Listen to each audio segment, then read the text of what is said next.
नमस्कार, देख रहे हैं समाचार एजेंसी कंट्री इनसाइड का डिजिटल प्लेटफॉर्म। और अभी हम लोग बात करेंगे बिहार का। बिहार की राजनीति में बड़ा दिलचस्प होने जा रहा है। एक तरफ जीतन राम मांझी ने नीतीश कुमार से वादा कर दिया था कि हम मरते दम तक नीतीश कुमार के साथ रहेंगे। दूसरी तरफ उनके बेटे हम पार्टी के राष्ट्रीय अध्यक्ष संतोष मांझी ने 5 सीट मांग दिया है। और अंदर खाने से बड़ी खबर आ रही है कि बीजेपी से उनका अलायंस हो चुका है। गया सीट उनको फाइनल हो चुका है, 3 सीट बीजेपी उनको देने जा रही है। मुकेश सहनी ने भी जो स्टैंड रोड का आवास था उसको खाली कर दिया है। हमारे साथ मौजूद हैं सीनियर जर्नलिस्ट राकेश सर। किस रूप में इसको देखते हैं? क्या एनडीए बिहार में मजबूत तो नहीं हो रहा है? देखिए, अभी दावे के साथ कुछ नहीं कहा जा सकता है। चुनाव से पहले बिहार में बहुत कुछ होगा। 2024 में लोकसभा का चुनाव है, 2025 में विधानसभा के चुनाव होने हैं और इससे पहले सभी अपनी अपनी गोटी सेट करना चाहेंगे। उसमें हम सेकुलर भी है, वीआईपी भी है। हालांकि मुकेश सहनी बहुत पहले से बागी तेवर अख्तियार किए हुए हैं और ये तय है कि वो एनडीए के साथ जाएंगे। इसी प्रकार आरसीपी सिंह, आपको पता है कि वो बीजेपी ज्वाइन कर चुके हैं। अब सर मंत्री बनने जा रहे हैं सर जुलाई में। वो अलग बात है। जब संसद का वो प्रधानमंत्री जब मंत्रिमंडल का पुनर्गठन करेंगे उस समय उनको मौका मिल सकता है, क्योंकि बिहार में वो भी जो है एक बड़ा चेहरा रहे हैं और लगातार जो है बागी तेवर अख्तियार करने के बाद अंततः उन्होंने बीजेपी का दामन थाम लिया है।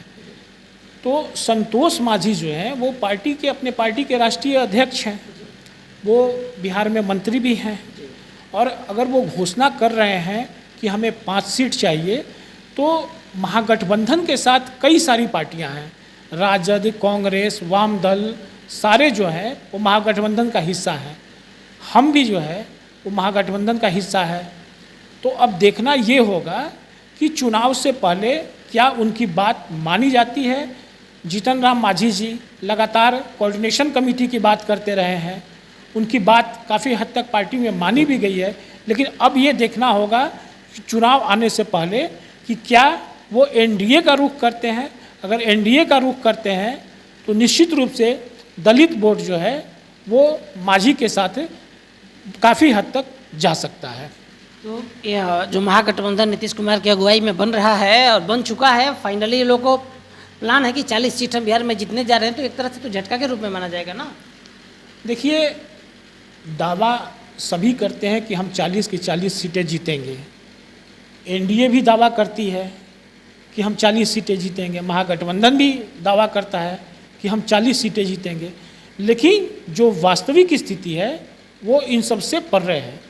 विधानसभा चुनाव और लोकसभा चुनाव, वो दोनों में काफ़ी अंतर होता है। विधानसभा चुनाव जो है वो स्थानीय मुद्दों पर, जो राज्य की समस्याएं हैं, जो स्थानीय मुद्दे हैं, उन पे लड़े जाते हैं। और जो लोकसभा का चुनाव है उसमें लोग मोदी का चेहरा देखते हैं। और अभी तक विपक्ष के पास ऐसा कोई उम्मीदवार नज़र नहीं आ रहा है जो मोदी के समक्ष खड़ा हो सके, मोदी का मुकाबला कर सके। हाँ, ये जरूर है कि कर्नाटक में विधानसभा चुनाव के बाद विपक्ष थोड़ा सा ताकतवर हुआ है। लेकिन सर 33% का 33% वोट वहाँ बीजेपी को आया है सर। 33+ वोट है सर उसके पास। जी बिल्कुल आया है, लेकिन जो स्थिति बीजेपी की थी वो स्थिति नहीं है। और कर्नाटक चुनाव के बाद निश्चित रूप से जो है विपक्ष जो है वो मजबूत स्थिति में है। और अब जो है राहुल गांधी को लोग आगे करने की सोच रहे हैं। नीतीश कुमार पहले ही घोषणा कर चुके हैं कि हम सिर्फ विपक्षी एकाकी कवायद में लगे हुए हैं, हम प्रधानमंत्री के उम्मीदवार नहीं हैं। खुलेआम वो कई बार मंच से ये घोषणा कर चुके हैं। शरद पवार ने भी सर कह दिया। जी बिल्कुल, शरद पवार ने भी कह दिया है कि हम उम्मीदवार नहीं हैं। लेकिन अब देखना ये होगा कि लोकसभा चुनाव में आखिर मोदी के सामने कौन। सबसे बड़ा प्रश्न विपक्ष के सामने आज यही है कि मोदी के सामने कौन। लेकिन सर जेडीयू की जो रणनीति है कि नीतीश कुमार को प्रधानमंत्री बनाना है, इसी पर बिहार में लोग वोट मांगने जा रहे हैं और मुख्यमंत्री कह रहे हैं कि हम प्रत्याशी नहीं है, तो इसको कैसे क्लियरफाई करेगी पार्टी? जी बिल्कुल सही है कि नीतीश कुमार को प्रधानमंत्री के रूप में उनकी पार्टी के लोग या जो और भी दलों के लोग हैं वो नीतीश कुमार पे सहमति जता रहे हैं, क्योंकि नीतीश कुमार का ही चेहरा विपक्ष में अभी ऐसा नज़र आ रहा है जो प्रधानमंत्री के रूप में, वो उम्मीदवार के रूप में उनको आगे लाया जा सकता है। लेकिन नीतीश कुमार जो है वो कई मंचों से ये घोषणा कर चुके हैं, कई बार पत्रकारों के सवालों के जवाब पे भी वो जुझला जाते हैं, कहते हैं कि नहीं, मैं प्रधानमंत्री का पद का उम्मीदवार कभी नहीं हूँ। लोग जो कह रहे हैं वो अपनी ओर से समझे कि वो क्यों ऐसी बातें कह रहे हैं। मैं पीएम पद का उम्मीदवार नहीं हूँ। दो टूक उन्होंने कई बार कह चुका है, कई बार कह दिया। तो हम लोग बिहार के नज़रिए से बात कर रहे थे सर, तो बिहार में जो एक तरफ महागठबंधन के साथ में अब 6 दल मान के चलिए, वाम दल मिलाकर, वाम दल, नीतीश और आरजेडी, आरसीपी का गुट, पारस दोनों गुट, रामविलास का जो दोनों गुट है, बीजेपी, बिहार में कहीं महागठबंधन पे भारी तो नहीं पड़ेगा सर? देखिए, लोकसभा चुनाव में मगर भारी नहीं तो कांटे का मुकाबला जरूर होगा। और ये तय है कि 40 में से आधा से अधिक सीटें जो है, 25 से ज़्यादा सीटें जो हैं वो एनडीए को मिलेंगी। इसमें से कहीं से कोई दो राय नहीं है। विधानसभा चुनाव में स्थिति क्या होगी ये मैं नहीं कह सकता, लेकिन लोकसभा चुनाव की जहाँ तक बात है, क्योंकि वोटिंग जब लोग लोकसभा चुनाव में करने जाते हैं तो उन्हें सिर्फ और सिर्फ मोदी का चेहरा याद आता है, मोदी का चेहरा दिखाई पड़ता है। और सही बात है कि विश्व बिरादरी में भारत का सिर जो है वो काफ़ी ऊंचा हुआ है। भारत की विदेश नीति में मोदी ने अपनी काबिलियत के बल से एक बड़ा मुकाम हासिल किया है। आप लगातार देख रहे होंगे कि पापुआ न्यू गिनी गए पीएम, वहाँ के प्रधानमंत्री ने उनका पैर छुआ। ऑस्ट्रेलिया गए, वहाँ पे कहा गया कि बॉस जो है वो तो मोदी हैं, आप बॉस हैं। तो इन सब खबरों से लोगों को लगता है कि भाई प्रधानमंत्री जो है वो कम से कम देश का नाम जो है वो ऊंचा कर रहे हैं।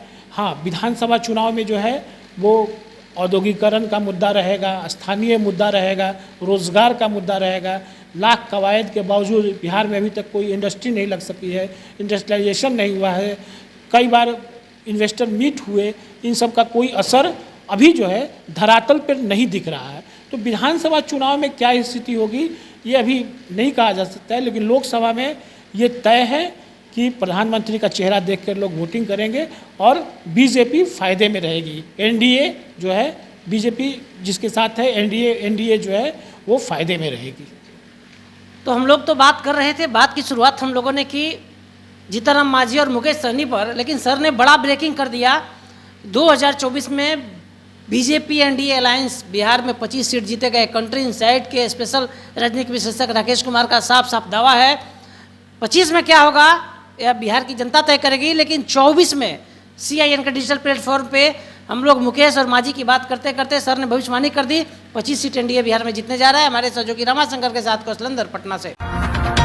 Right message, right communication, country inside news.